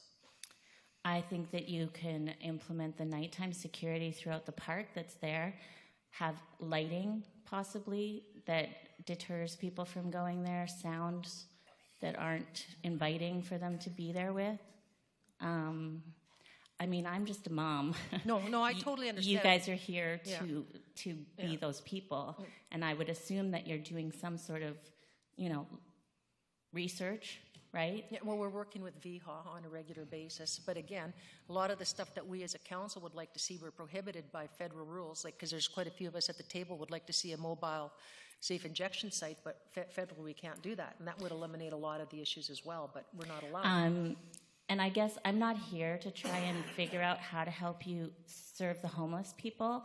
I'm here to help you come up with a plan or ask for a plan to serve children, age 5 to 12, trying to go to school. Yeah, I understand. Thank you. Thank you, Councillor Brennan. Thank you. Thank you, Ms. Evans. I appreciate you taking the time, and I assume that the people with you have also taken their time to come They down have, yes. and let And us there's know. plenty more. I'm sure there are. You're right. This problem has increased 10, 20-fold, and it's a serious issue. Mhm. And certainly, it would be a serious issue for me if I had children in the school system right now, and I came home with, or my child came home with the problem that yours described. So I have a lot of sympathy for you and your family and your daughter. Thank you. We have a public safety committee, Mhm. and I know that this is an issue that they're looking at, and it's my expectation that if you leave your presentation with us, that will be forwarded to the Public Safety Committee, and Okay. that we start to look at this whole situation in a really broad way. And if you can make your community safe for children, you've made your community safe for everybody. And I think that's a point of view, a lens that we need to start putting on many of the problems downtown. So my expectation is that this is going to be moved over to the public safety. I realized afterwards that might have been a better Yeah. spot for it, yeah. So, and I appreciate that you're not here about the showers. I'm Well, not I sure am how in that a happened. roundabout way, but Yeah. I'm not opposing them. I just think that if Yeah. you're going to do it, Yeah. and that our school is in a hot route, Yeah. as they call it, between the downtown area, and that Yeah. that it needs to be addressed. Yes, it does need to be addressed, and I think that while we're addressing the showers, we need to be cognizant of this. That's But my I also thought. think that this is Yes. a problem that we have got to kind of buckle down and get to work at. And I'm really hoping that the public I'll safety do whatever committee- you need. Thank you. Great. Thank you, Councillor Brennan. Councillor Fuller, I'm going to put Councillor Thorpe on before you, if you don't mind. He hasn't spoken. Thank you. If you want to hit your button again. There you go. Thank you, Chair. Through you to Ms. Evans, thank you very much for, as Councillor, I think it was Brennan said, taking the time to come out and speak tonight. Really appreciate that. As a former educator, I totally understand your concerns, and I have certainly personal awareness of the increase in the seriousness of the problem at all of our schools in the district. And we're not the school board, so, but it's not just their problem. No, And because so our park is on city property. I recognize and that. I would love to narrow down who's sort of responsible for that. So I guess the only point I wanted to make in relation to your concerns, and I'm hearing you're not opposed to the showers, which is what we're really supposed to be Yeah. talking about, but it's related. So when we do hear from staff and Mr. Lindsay in a few moments, I will have some questions to him related to your concerns and how we're going Because to I do deal feel with like those. if you're directing people to an area, and it impacts all around it, especially where children are, then I think it is part of the discussion about the Certainly showers it for is. sure. Absolutely. Thank you. Thank you. Thank you, Councillor Thorpe. Councillor Kipp is now ahead of you because he hasn't spoken. Sorry. Thank you very much. I cannot imagine what it's like for you to have your daughter with that incident with the needle. It's not fair, absolutely not fair. The people that are looking at running this immediately have a phenomenal relationship with the homeless. And what they have to do is start to educate them to stay away from your schools. And they do that, I think, on a constant basis. The shelter is not only a few blocks from my house, right across the street from Brecken School is the homeless shelter. It's been there now, I think, for 4 years. Mm-hmm. And we're going full bore. And the school didn't even know it existed for the first 2 years until there was a complaint and concern about it. But I think what we can do is start to educate the homeless too, that people are frustrated with this, that we don't want this happening, and we're trying to help them. And I think they understand. They're decent people. Mostly, I think you'll find statistically that they attack each other versus that. I'm not certain if you have someone that you know is a sexual predator and you have a name of him, you get it to the police and you get it out there as quick as possible. If you know that for certain, then that, like Councillor Armstrong said, that needs to be reported and that person needs to be arrested. That's simple. That's not my job. And I guess the worst thing I find with this is we're picking up the pieces of a provincial health issue. And it's tough for us, and I think you understand that. So what I hope to do with this is that we can, and we pushed it to try and make it better. And honestly, I think if the people are showering and we're giving them services, we can convince them to try and stay away from the schools. The absolute addict, and I did a 39-day injection workshop in the city, and I watched it. It was phenomenal to me to see how low someone can go, and like where they can't get to Harewood for a week and they've got a working bicycle. So it's not something you can just manufacture a quick change to. It's a massive education, and it's a huge cultural shift right now. And what I say we can do is try and educate, try and talk to them, try and convince them, try and give them something better to look for is my purpose on this. And I like I say, again, I appreciate you coming. It's a tough subject for you to come and address us. This is the place, and I know around here we care about it. I've been in trouble for saying I don't care about the adults, and I do care about the kids being harmed. Yes. I do care about the adults I too. do have to say, like, one thing that has been helping a lot because as you know, the school itself has a different property than the playground. I went to that school, elementary school. Well, good to know. Maybe my son or daughter will be here one You day. don't want them to turn out like me. No. But they do have nighttime security at the upper level where the school is, and it has helped a lot, and all they're doing is moving people along and not allowing them to stay in the area. And I think it's a pretty not easy, but I mean, there's money involved. Obviously, you'd have to pay somebody, but it would be an option, I think, to have that as well in the city park. The sad part about that is that herd mentality. We just herd them around, and it just causes more problems. We have to start to, like Councillor Brennan said, we have to start trying to deal with it. Yeah. Thank you very much for coming. Thank you. Thank you. Councillor Fuller, you got a question? Another comment. I really do appreciate you coming up here because this is a broad issue. It's way more than just the school district, the city. Provincial responsibility is sadly lacking in this. There are so few detox beds, so few treatment beds. Even if you want to get off the drugs, it's next to impossible. We've made it next to impossible for people. And I'm hoping that staff have heard this and that perhaps this will go to the safety committee, but also involve discussion with the school district as well. Staff to staff, I think there's or a lot of board people. to board, because we do a lot of partnerships in this community with the school district. Okay, that would be great. Great. Thank you. Councillor Armstrong. I am the chair of the safety committee, and I will bring it forward there. Okay, thank you. Thank you. I guess I'll ask a question. Sorry? I don't think anybody else asked a question, so I'll Okay. ask you a question. Thank you for your presentation. So you really think brighter lighting, more lighting would help your situation? In the short term, when you're asking for something, you think lighting is going to help? I don't know, it's just a thought that came to me. It did seem to help, like I said, having the people, like a person on site. I can't imagine brighter lighting would be comfortable to sleep around. So, I mean, it is a problem in the day as well. You know, they clean up in the morning, and at 10:30 they can go out and still find more needles. Okay, great. So I don't know if lighting is the answer. That would probably be something for people more educated about that. Great. Well, look at that. Thank you very much. Okay, thank you. Great. And then we have, can somebody move the staff recommendation, please, for discussion? Move the recommendation. Councillor Kipps, move the recommendation. A seconder, please. A second by Councillor Armstrong. Discussion. Councillor Thorpe.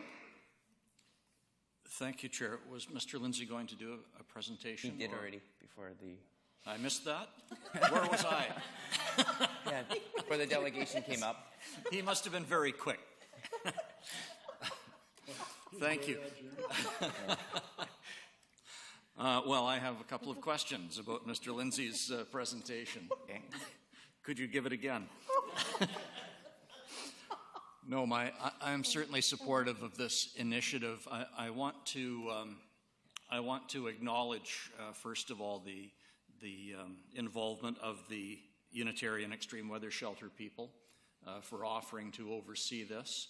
And I know it's in our report, but maybe members of the public aren't aware, and I want to give credit as well to the Salvation Army, which already does offer shower opportunities, I think 7 days a week.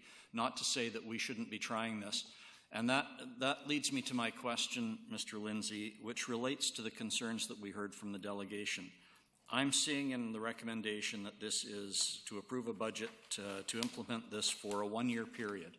And I guess what I would like to ask or be assured is that if we run into problems, if the service is not used and not deemed necessary, or if we hear that there are concerns from the neighborhood and there's problems developing as a result of this, will we have an option to hit pause and maybe change direction? Through the chair, as in my presentation.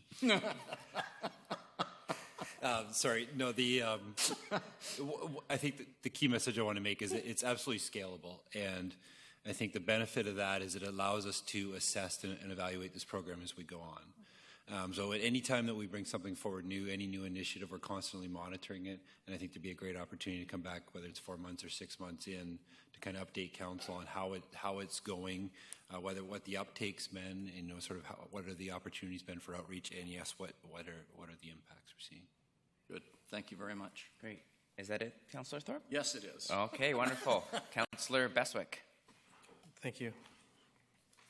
Well, this is a really good example of why we need to wait for staff information and not necessarily make decisions on the fly. I don't think anybody at this table, when we first discussed this, knew or understood that there was offerings of shower availability at the Salvation Army. And if they did, it wasn't discussed or it wasn't raised or wasn't brought up when we originally discussed this subject matter. So in reading the report, it's great to know that Salvation Army does provide shower services for those less fortunate off the street. The other comment that I wish to make is that this recommendation is for a 1-year program, and in the fall and winter times, that facility is virtually not used. So the Caledonia Park showers and facilities really aren't used maybe once a month, maybe. So now you get into the spring and the summer, and those facilities are used considerably more extensively or more than they are in the fall and the winter. And so I'm just wondering about what consideration has been given to increased public use of schools and sports teams and at the Caledonia property that we're talking about for a 1-year period. And I heard you say scalability, and I heard you say that we can scale up, scale down, impacts, uptakes. But I also, that's question number one, what about spring, summer? And the other thing is that I assume if we enter into an agreement with the Unitarian Extreme Weather Shelter for a year, that they have to make plans for a year. And so if we decided, well, the uptake hasn't been great, then we arrive in 3 months, April, May, June, July, August, when the events, there's going to be more population down there. And we decide that we're going to back off, or the uptake isn't what we thought. Or do we tell the Unitarian Church, that the Extreme Weather Shelter folks, that, oh, we're time out, we're not doing this anymore, we don't need your services anymore, we'll call you back in October? So for me, I'm just literally struggling with, and it's not and then when I hear about I haven't heard that term, and the hot thing, and I'm learning more about Bowen Parks is seemingly problematic with a population that may not be desirable in our park. And then getting to the necessary services downtown from there, et cetera, et cetera. So I think this is a much broader, it's a really huge issue, but I'm struggling about being able to support the recommendation. I know there was a question or two in there. Feel free to come forward if you wish, and if you don't, that's fine too, but I had to... Mr. Lindsay? Certainly, I think the one question I heard in there was about the Unitarian Church, and what I would say is they've been great partners in this discussion, and they've been very willing to talk to us about flexibility. So our discussions with them up until today even were, could you operate this 1 day a week? Could you do this 5 days a week? So I think there is great flexibility in that agreement, that relationship that we can formalize. But I think if there was a point, and we can clarify that with them now, if there's a point 6 months out from now that there wasn't the uptake, and council wanted to look at alternative options, my read of them today is that they'd be more than willing to do that. The other comment or question you had about use, and yes, that is something we talked to the Parks department about in the summer. There's obviously more field use. Their initial feeling was that these hours of proposed operation hours wouldn't necessarily conflict with those field operation hours. But if there was a conflict, that we would look for an alternative location to operate during those times. Satisfy you, Councilor Bishop? No, thank you. Great, thank you. I see no more speakers, so we'll call the question. All those in favor? Opposed? Councilor Bestwick opposed? Thank you very much. Moving on, I don't have the annotated notes, Ms. Snellgrove, so I think the last one is the Nanaimo Citizens Advocacy Request for Assistance. Great, thank you very much. Oh, Mr. Mema. So, thank you, Mr. Chair. I think if you notice that the cost of that will be funded, we gave you alternatives, but there's no decision as to where the money is going to come from. You have two choices. We can increase taxation or we can get this from your contingency fund. So I need clarification as to where that money is going to come from. Great.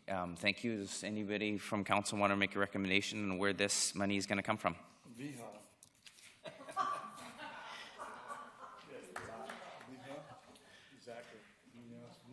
Jerry? Oh, Councillor Brennan.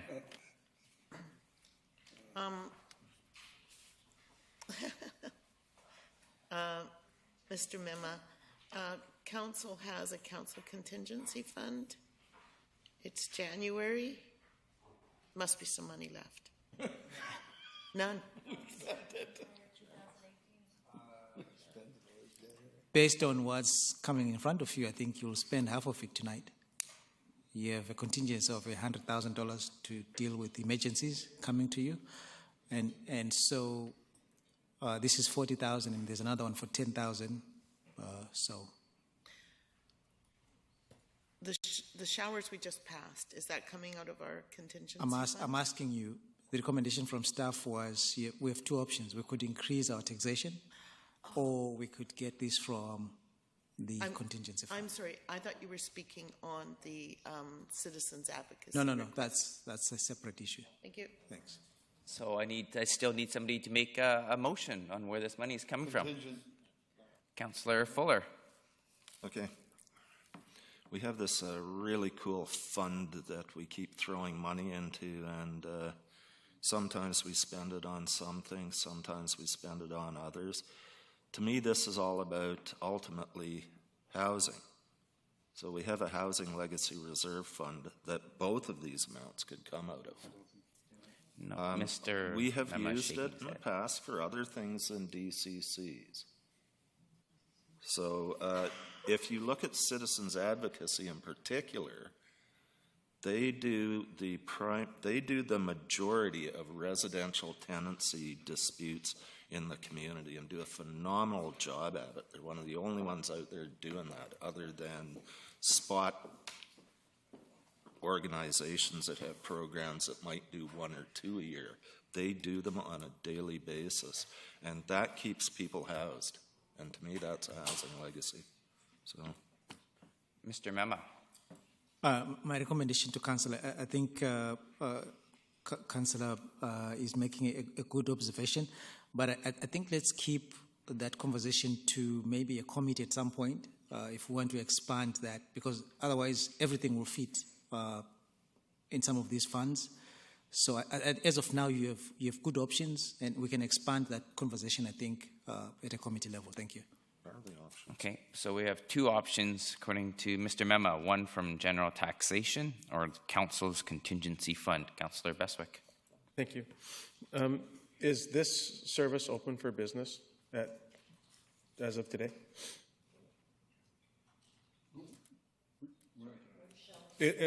Are the showers available for use at Caledonia Park today? If so, how long have they been open for? Because it does relate to the motion about paying. Yeah. Mr. Chairman, they opened last Tuesday. So they operated for 4 days last week, and then this morning would have been the fifth day. Thank you. And do we know the usage? Like, do we know? Are we keeping stats and so on and so forth? We do. It was very minimal use last week. There was only five showers. But what I would note is last week we didn't do any kind of advertisement or outreach. We basically did a soft opening to work out the operational kinks. If council, well, based on council's earlier direction this evening to proceed with it, we'll now be doing more outreach to the shelters and to the community about the facility being open. Thank you. So council is going to determine where the money is going to come from because we've already made the decision to do the experimentation for a year. My point would simply be that I would much prefer that we did a trial basis January, February, March, and then brought this back to council toward the end of March to determine how we would proceed in the latter spring, summer. And that way it would give everybody an opportunity to take a deep breath, make sure that we've given every opportunity to promote and bring those showers to people and people to showers, so to speak.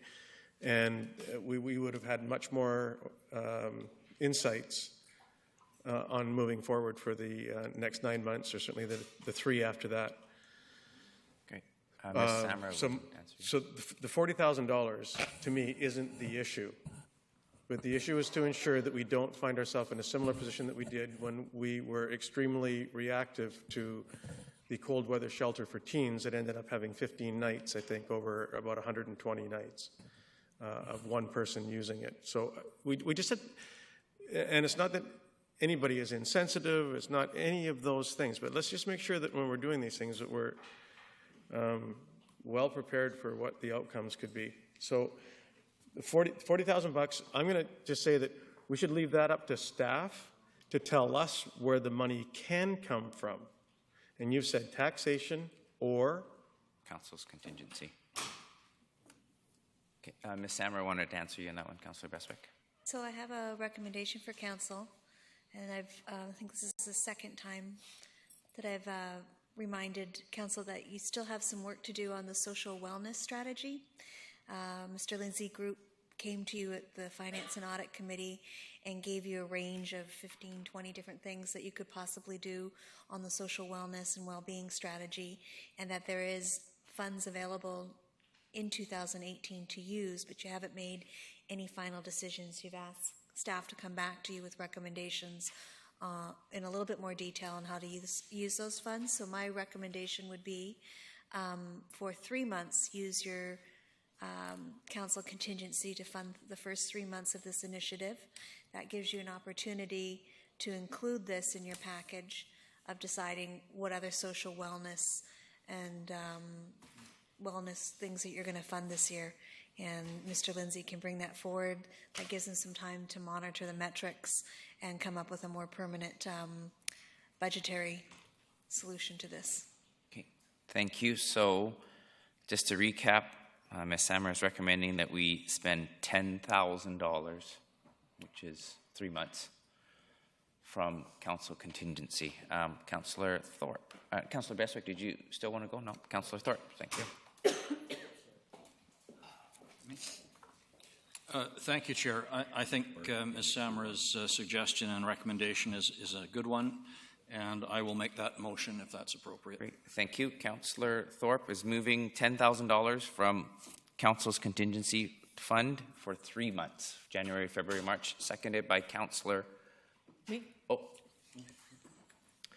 Councillor Armstrong wanted to second that one then. Okay, so the discussion, the motion is for $10,000 for 3 months out of the council contingency fund. Councillor Brennan and then Councillor Kipp. I was out of the room, so has our staff told us what the implications would be after the 3 months? Yes. Mr. Lindsay has told us that because we have the advocacy fund, strategic fund for health and social wellness, there's money in there. So for him, there was a bunch of priorities that we could pick from, and with that money is available, so we can use it the first 3 months of council funds, and then afterwards we can see if this is working like Councillor Bestwick recommends, and then if we decide to go forward with that, we can tap into that money. Are there capital investments up that we would be making prior to? Mr. Lindsay? Mr. Chairman, there were Unitarian was actually to obtain much of the towels and soaps through donations. So although we originally anticipated some capital investment, it turns out that we didn't require any to actually open the facility. Okay, well, with that information, I'd be happy to support this. Okay, thank you. Councillor Kipp? No, that's, and does this motion includes staff looking where funds can come from in the future? That's all. Thank you. Great. Okay, let's call the question. All those in favor? Great. Opposed? Passed unanimously. Thank you. So now on to Nanaimo Citizen Advocacy Request for Assistance. Mr. Lindsay or Ms. Samra? Oh, Mr. Mema. Mr. Lindsay. Provide opening remarks. Thank you. Mr. Lindsay. Thank you, Mr. Chairman. This is actually a report that came from a council motion last Monday night. You had received a delegation at that time from the Nanaimo Citizens Advocacy Association, and following your direction to staff, staff have met with representatives of the association, got a better understanding of the situation they find themselves in, and the need specifically for a 1-year funding contribution in order to allow them to continue with their operation. So the reports outline that discussion, but it's making a recommendation of a $10,000 one-time contribution to the association, and that money too comes specifically from council's contingency fund. Thank you. Thank you, Mr. Lindsay. Mr. Mema, anything from you? Nothing from you? Questions for staff? I don't see any. Can I get a recommendation, please? I'll move the recommendation. Moved by Councillor Thorpe, seconded by Councillor Kipp. Discussion, seeing none. All those in favor? And opposed? None opposed. Passed unanimously. Thank you very much. Now moving on to question period. Is there anything else?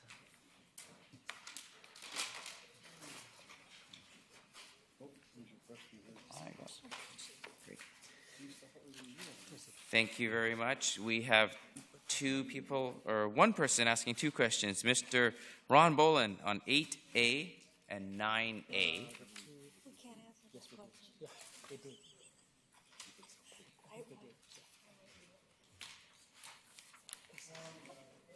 8A, the recommendation was to direct staff to prepare draft wording of resolutions for approval. I wonder if there is any mechanism by which citizens can recommend to you such resolutions or possible resolutions, and how that might suit us all in the easiest, simplest fashion. Councillor Beswick would answer that for you. Thank you, Ron, Mr. Boland. Like all items on the agenda, and we have till February the 2nd at noon is what we were instructed. I'd love to hear any suggestions that you have. Please, you can hold off tonight. You can write them if you want, email them, and we can take them for consideration. And I think it's a great suggestion. So I look forward to hearing your suggestions. So you would recommend that the simplest method would be for people to simply write to you all as counselors? I think so. That's just me personally. I can't speak for anybody else. Okay. Thank you. Thank you. And then the next one is 9A, Mr. Boland. 9A, I'm having a little difficulty trying to understand what we're doing going back to the 2017-2021 budget to handle millions of dollars that seem to be brought into the 2018. Did we not have that money in the 2017 budget in particular to pay for automated garbage trucks and automated garbage bins, $6.5 million? I'm not quite sure why this is here tonight.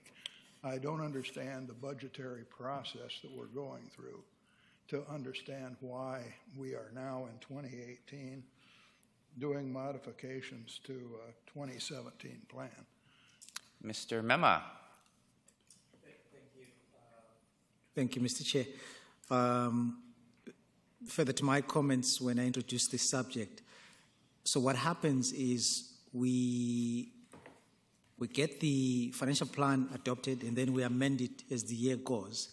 And what came today relates to the 2017-2021 financial plan, a collection of approvals of decisions that council made over time. And we try and do these amendments on a quarterly basis as we collect them. And like I said, if you go back, we usually do one final amendment, usually around this time in the year for the previous year. And so what we're basically doing here is we are just catching on a couple of decisions and approvals that happened to the 2017-2021. It has no impact to the 2018-2022 financial plan, as I indicated. This is just housekeeping work that we're doing to be in compliance with the legislation. Thank you.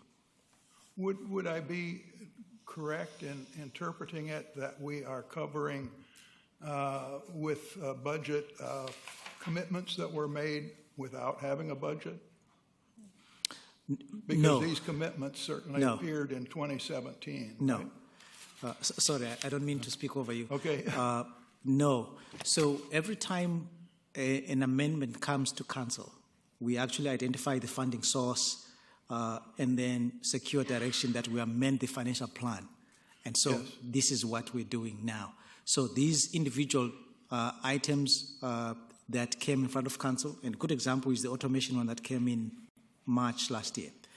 Identified the funding sources, and council then gave direction to say, okay, proceed and amend the financial plan as appropriate, and that's what we're doing now. So they are approved, and we have this legislative process that we need to follow through.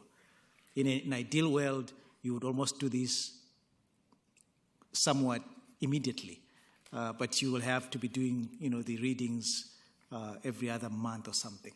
Thank you. So, Mr. Boland, I guess one example I'll explain to you, I guess if I'm correct from Mr. Mema's point of view, is the surface for the outdoor or the covered space that we have in Harewood. We just did that in January. That was a budgeted item that wasn't previously budgeted going into 2018, but we found that we would prefer to have a different surface at an increased cost. We found that funding from somewhere else that didn't affect taxation. So now in 2018, you're going to see that show up again, similar to this list of the changes and amendments that we made to projects. Is that correct, Mr. Mema? Correct. So we're picking up and borrowing this year for commitments that we made last year. No. No. Still not right? No. Okay, I'll try to sit down with somebody. Ms. Samra is going to try this one more time. And get it. Okay. That's true. So the amendments to the budget are made when council decides it's going to do something that it didn't plan to do. So the emergency shelter is on here. They didn't, when they were putting the budget together for 2017, there was nothing for the extreme weather shelter. Oh, I There wasn't understand. anything for the joint venture project with School District 68. There wasn't anything for automation. So there's multiple steps every time council decides that they're going to do something different. And the first step is for staff to come forward or a proponent to come forward and say, hey, we want you to fund this. And so then council goes, well, where would we find that money? Do we need to borrow money? Do we have money in one of our reserves? Is there unused money that we can get from another place? Where can we get this? And staff give them the advice, and then council goes, yes, this is important enough to us that we want to add this to our budget. Please make those changes. Then sometimes if we need to borrow money to do the project, we come back to council and say, hey, we need your authorization to borrow money, and we want to borrow it to do this, and they authorize us to do that. And we that go, happened several months ago. yeah, I recall. that was with the automation one. That's a good example. So we didn't plan to do it. Then they said, okay, let's do it. And we said, well, we're going to finance it through borrowing money. Then we had to come back and say, can we borrow it? And they said, yes, staff, you can go off and borrow it. Then we came back and said, now we need to change our budget to show that we have this in here. Can we do that? And they go, yes, you can do that. And then we found that there was one more change that needed to happen for automation, and that's why you're seeing it here. Right. And the rest of these things are just things that when people came up, Safer School Travel Project, they hadn't originally planned for it, and they said, go ahead and do it. We found the sources. But the final step to be compliant with regulatory laws is that the budget always be amended to make sure that every single penny is accounted for and that we have a valid and lawful authorization from council to have expended those funds. And it can only, we do it normally on a quarterly basis, so you have to wait till December 31st to be able to come back and then be able to do that final set of accounting. Okay, well, as I understand it, the only thing new here is the $500,000 we ran over, and yet we're spending $6.5 million here that was approved last year.